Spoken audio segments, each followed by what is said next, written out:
इमाम् लोकान् कामान्नि कामरूप्यनुसञ्चरन्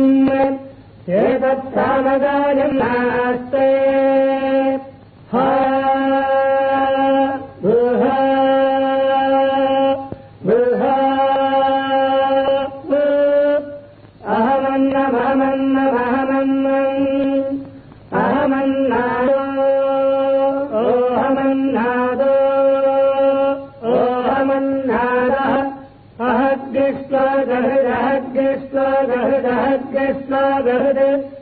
अहमस्मि प्रथमजातस्य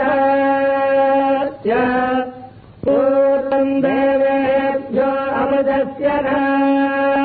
भाति यो मा ददाति स इदेवमा अहमन्नमन्नमदम् धमामि अहम् विश्वम् भुवनमध्यभवान् सुवर्णज्योतिः य एवम् वेद इत्युपनिषदे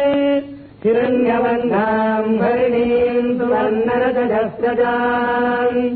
चन्द्राम् हिरण्मणीम् लक्ष्मीम् जातवेदो महावः ताम् महावः जातवेदो लक्ष्मीम् స్వామిని ముందు క్షీరం అభిషేకిస్తారు,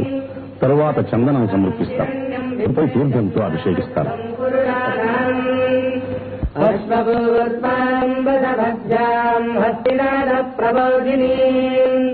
శ్రియం దేవీముపస్వజేర్దేవీర్జుదదాम् కాంసోస్మితాम् హిరణ్యప్రాణారామార్తాम् జ్వలంతీम् ప్రకృతాम् తత్పరంతీम् పద్మే స్థితాम् పద్మవర్ణాम् స్వామినోపస్వజే శ్రియం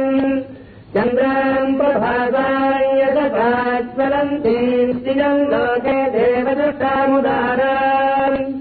ताम् पद्मिनीम् शरणमहम् प्रपद्ये लक्ष्मीर्मेणस्य ताम् ताम् दिने आदित्यवर्णे तपदाधिजातो वनस्पतिस्तव वृक्षोऽधबिल्वः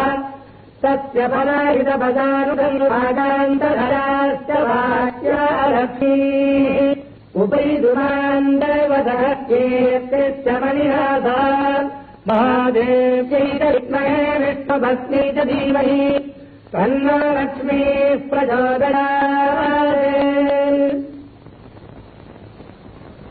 नारायणाय विद्महे वासुदेवाय धीमहि तन्नो विष्णुः प्रचोदयात् धनुर्धरायै विद्महे सर्वविद्यै च धीमहि तन्नो धरा प्रचोदयात्